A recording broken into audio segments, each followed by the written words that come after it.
What's going on, guys, and welcome to another video by Mr. Kai. And today, I'm going to be doing my second episode of Fright Waves, a series of podcasts where I go through summer horror movies. Now, last week I started the series off with the 2017 adaptation of It, and this week we're doing another clown movie, and that is Killer Klowns from Outer Space. The title, Killer Klowns from Outer Space, basically tells you everything about the movie.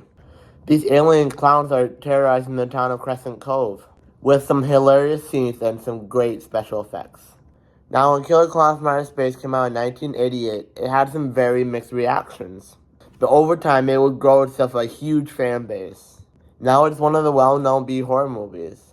This movie is pure, corny B-horror movie fun, and I just love every minute of it. So let's get started and get into Killer Klowns from Outer Space.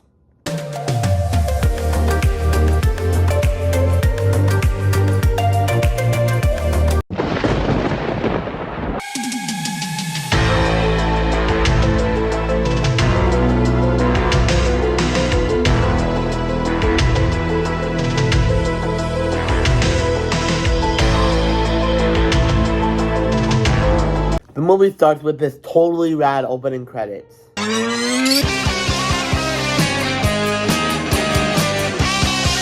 This song was performed by the Dickies, and they were told to write a song for this movie, and all they knew about the movie was the title.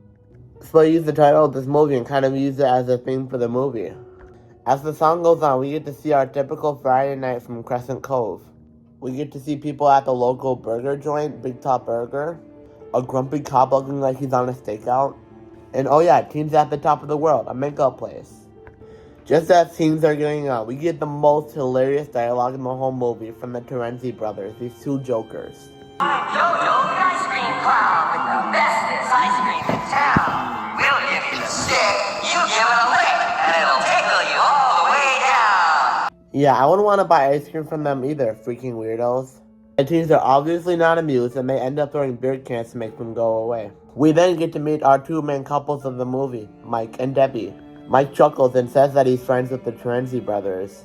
As Mike and Debbie are glazing across the sky, they see what looks like a shooting star going through the sky.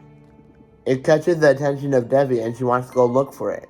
The shooting star ends up landing in the backyard of Farmer Gene Green and his dog Pooh.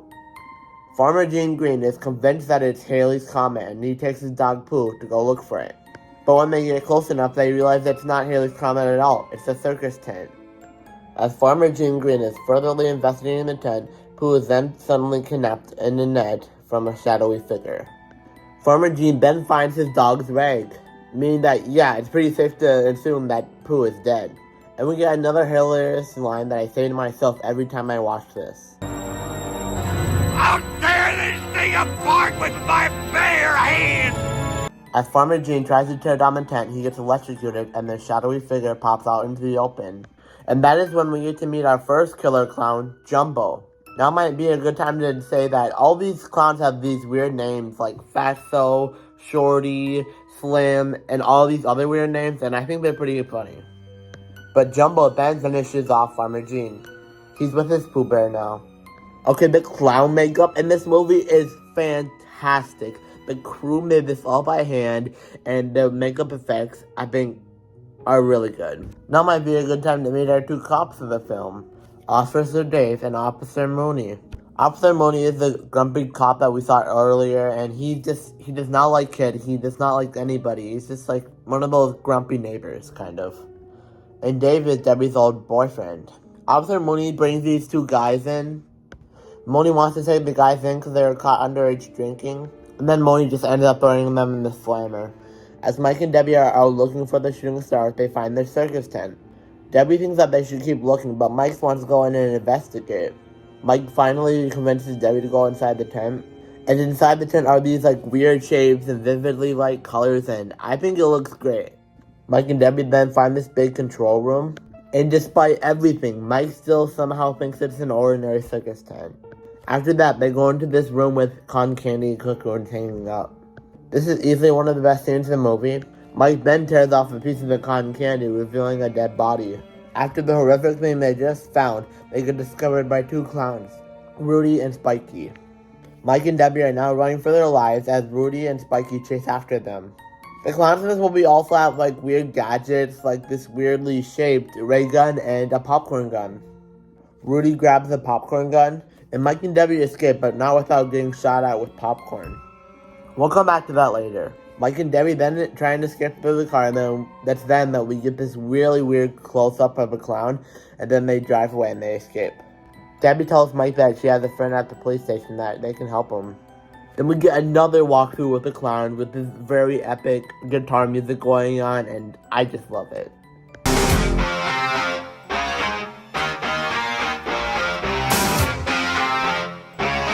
Mike and Debbie then make it to the police station where they tell Dave everything that they saw and everything that happened. And Mooney thinks that because that Mike hangs out with the Terenzi brothers, that this is all just one prank. Dave does agree to help Mike and Debbie. Then Officer Mooney says something that's going to foreshadow later in the movie. We then cut to one of the clowns putting on a puppet show. It catches the attention of one poor victim, and in the end gets turned into a cotton candy cocoon. Dave agrees to go find the tent, but he wants to take Debbie home first. Debbie ends up leaving, so it's just Mike and Dave. Then we get yet another hilarious scene. Pizza! Oh, pizza.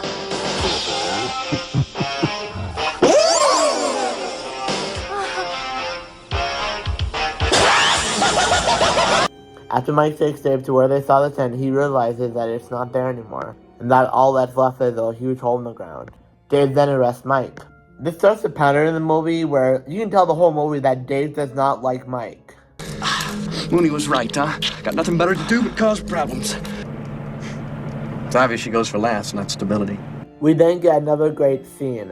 One of the killer clowns, Shorty, rides his tricycle up to a motorcycle gang, and one of them decides to mess with Shorty, making the very big mistake of breaking his bike. And then he asks a very stupid question. What are you gonna do? Knock my block off? As the clowns continue to wreak havoc on Crescent Cove, we get to meet my favorite clown, Slim. Slim comes up to a guy riding an invisible car, knocking him off the cliff. And then we get an ugly laugh that this movie is full with. Fun fact, the costumes for Fatso and Slim were also used in Ernest Scared Stupid. As Dave drives to the top of the world, he notices something is off. He gets out of his car to investigate and finds out that the whole top of the world is covered in cotton candy. He brings Mike out of the car, and Mike tells Dave that that's the same cotton candy that they saw. And that was enough evidence to know that Mike was telling the truth. We cut back to Big Top Burger where a little girl is trying to be lured in by Jumbo. She is luckily stopped before she can go out. Back at the police station, Mooney is getting several calls about clown disturbances. Mooney still refuses to believe these stories about killer clowns. We once again get to see Slim cause havoc. Slim goes up to a group of people in the alley and starts performing shadow puppets. They are amused and fascinated by his amazing skill. Driving around the town, Mike and Dave see Slim, but it's too little too late, as Slim's shadow puppet turns into a vicious T-Rex and swallows them. We then cut back to the police station where Jumbo is there. Mooney just assumes that it's part of the prank. Jumbo just ends up playing tricks on Mooney until he locks him up. And we have probably the most stupidest kill in the movie. He chokes him and then slams him against the bars. But you can see the shadow of the bars, it doesn't even hit him.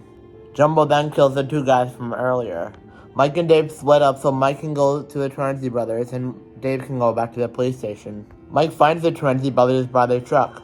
And Mike tells the Terenzi brothers everything that happened, and he tells them that they need to go save Debbie. The Terenzi brothers are unwilling to do it because they think it's a joke. But after Mike tells them that Debbie has two beautiful roommates, they are convinced to go. We once again cut to the police station where Dave is there. When he gets there, everything is dark and all that's there are these clown footprints. And in that room, Jumbo is sitting there and using Mooney like a dummy.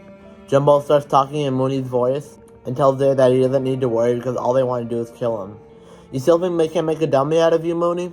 Jumbo then starts to go after Dave. Dave tries to use his gun on Jumbo, but nothing is working until he points his gun at his nose and shoots his nose. So the only way to kill these clowns are to destroy their noses. Okay, so remember the popcorn? In Debbie's bathroom, the popcorn sprouts into these vicious baby clowns and try and attack Debbie. After fighting off the baby clown, she soon realizes that her whole house is surrounded by clowns. The clowns put Debbie in a balloon and they take her away. When Mike and the Terenzi brothers pull up to Debbie's house, they soon realize that the whole neighborhood has become a parade of clowns. They try and catch up to them, but they just end up crashing in Dave's car. Now Mike, Dave, and the Trinity brothers have to go to their hideout, which of course is the funhouse at the amusement park, which is where our final act takes place. As the security guard looks over the amusement park, the clowns pull up in a little car. And we get another dumb question asked. What are you going to do with those pies, boys? When the group arrives at the funhouse, they see that the security officer has turned into this big lump of melted ice cream. The Trinity brothers fall into a ball pit after being booby-trapped, leaving just Mike and Dave. After further walking through, Mike realizes that this is the tent that they were in before. They go into the cotton candy room where they see Debbie trapped in a balloon. They free Debbie and try and escape. They get chased by clowns into this big room, and they almost meet their demise until the Trinity brothers break through the room with their ice cream truck. This distraction doesn't last long though when a huge clown comes coming down. This clown's name is Jojo Clownzilla. Jojo Clownzilla then blows up the ice cream truck. Dave then finds an exit and tells Mike and Debbie to leave so he can take on Jojo. Mike and Debbie do leave, and Dave almost dies from Jojo until he uses his badge to pop his nose, which causes the whole tent to blow up. And then the ice cream truck, which I guess is still in one piece, comes crashing down. And surprise, surprise, Dave is still alive.